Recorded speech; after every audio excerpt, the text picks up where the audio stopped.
শুভেচ্ছা সৌজন্যবন্ধন জ্ঞাপন করছি। আমি ব্যক্তিগতভাবে খুব আনন্দিত, গর্বিত।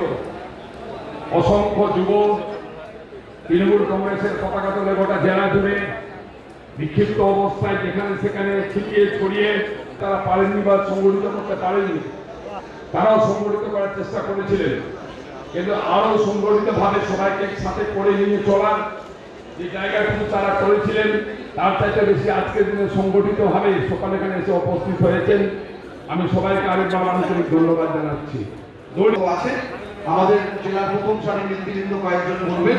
দলের অত্যন্ত গুরুত্বপূর্ণ নেত্রী, রাজ্যসভার সাংসদ এবং প্রাক্তন তৃণমূল কংগ্রেসের জেলা সভানেত্রী, যার নেতৃত্বে আমাদের তখন মমতাজি বললেন, যে বলল যে না আমরা চাই no identity card no vote, অর্থাৎ আইডেন্টি কার্ড মানে ছবি। আপনি একজন বরিষ্ঠ নেতা, দীর্ঘদিনের বিধায়ক, আপনার সঙ্গে এরকম কেন করা হলো, কি বলবেন? না না, কেউ করেনি তো কিছু, আমি কিছু শুনিনি। না না না না, রীতিমতো বলছে যে আঙুল ভেঙে দেওয়া হবে। না না, আমি শুনিনি বাবা, কেউ কিছু আমাকে বলেনি। আপনি কি দলকে জানাবেন এই বিষয়টা? হ্যাঁ, দলকে জানাবেন এই বিষয়? কিছু হয়নি তো কি জানাবো, এটা কেউ রিউমার ছড়িয়ে দিয়েছে। কিন্তু ভিডিওতে দেখা যাচ্ছে তিনি বলছেন, আপনাকে হুমকি দিচ্ছেন। না না, ওগুলা আমি শুনিনি বাবা। আমরা দল করি মমতা ব্যানার্জি, অভিষেক ব্যানার্জির নেতৃত্বে, ঠিক আছে? তো আমি কিছু শুনিনি। তাহলে আপনি দলকে জানাবেন না এই বিষয়টা? না না, আমার কিছু বলেইনি, কেউ তো কী জানাবো।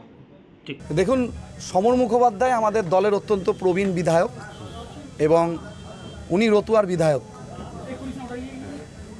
বিধায়ক।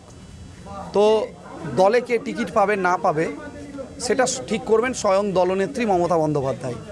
আমরা যুব তৃণমূলের মিটিং চলছিল, সেখানে আমরাও খবর পেয়েছি। তবে মঞ্চের উপরে এই ধরনের ঘটনা বাঞ্ছনীয় নয়। সমরদা অত্যন্ত সিনিয়র লিডার, এটা দলের জেলা সভাপতি বলবেন এবং রাজ্য নেতৃত্ব বিষয়টি নিশ্চয়ই দেখছেন, সেটা ওনারা বলবেন।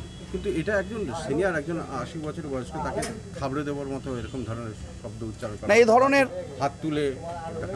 দেখুন, মালদা জেলায় তৃণমূল কংগ্রেস বিগত দিনে বেশ কিছু ঘটনা ঘটেছে, সেগুলো সবটাই দল জানে।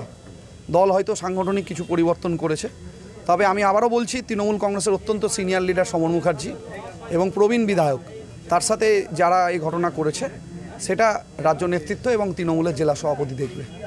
মানে এটা নিয়ে প্রয়োজনীয় তদন্ত হবে, সেটা তৃণমূলের জেলা সভাপতি এবং রাজ্য নেতৃত্ব এটা দেখবে, তারা এটা উত্তর দেবে। যেহেতু আপনার নেতৃত্বে অবশ্যই দেখুন, তৃণমূল যুব কংগ্রেসের সাংগঠনিক বৈঠক ছিল 21শে জুলাইয়ের প্রস্তুতি সভাকে কেন্দ্র করে। আমরা যুব তৃণমূল কংগ্রেসের নেতৃত্বর পাশাপাশি জেলার যারা নেতৃত্ব বিধায়ক সবাইকেই ডেকেছি। এবার যদি কারোর সাথে ব্যক্তিগতভাবে কিছু ঘটে থাকে, এটা তো সংগঠনের দায় নয়।